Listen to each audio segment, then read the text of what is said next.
کوئی شخص اگر خواب میں آوازیں سنے، اچھا آوازوں کو سننا، اب آوازیں دو قسم کی ہیں۔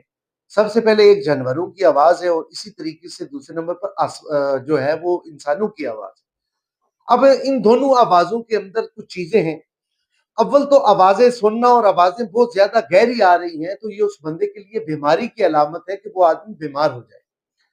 لیکن اس میں یہ ہے کہ اگر وہ آواز سنے، جس طرح کوئی آدمی رو رہا ہے یا رونے کی بہت زیادہ آوازیں آئیں گی، تو اس کا یہ مطلب ہے کہ وہ آدمی جلد مر جائے گا۔ پھر اسی طریقے سے ایک اور ہے کہ اگر وہ آواز سنے گھوڑے کی کہ گھوڑے کی آواز آ رہی ہے، تو اس کا یہ مطلب ہے کہ خواب میں، اس کا یہ مطلب ہے کہ اسے جلد کوئی خوشخبری ملے گی۔ اور اسی طریقے سے بتایا گیا ہے کہ اگر کوئی آدمی گدھے کی آواز سنے تو ظاہری بات ہے اس پر شیطان حاوی ہو جائے گا۔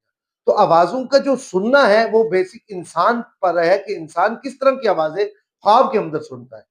وہ اجتماعی سن رہا ہے، اکیلی آوازیں سن رہا ہے، تو ان تمام چیزوں کی جو کیفیات ہیں وہ مختلف ہیں۔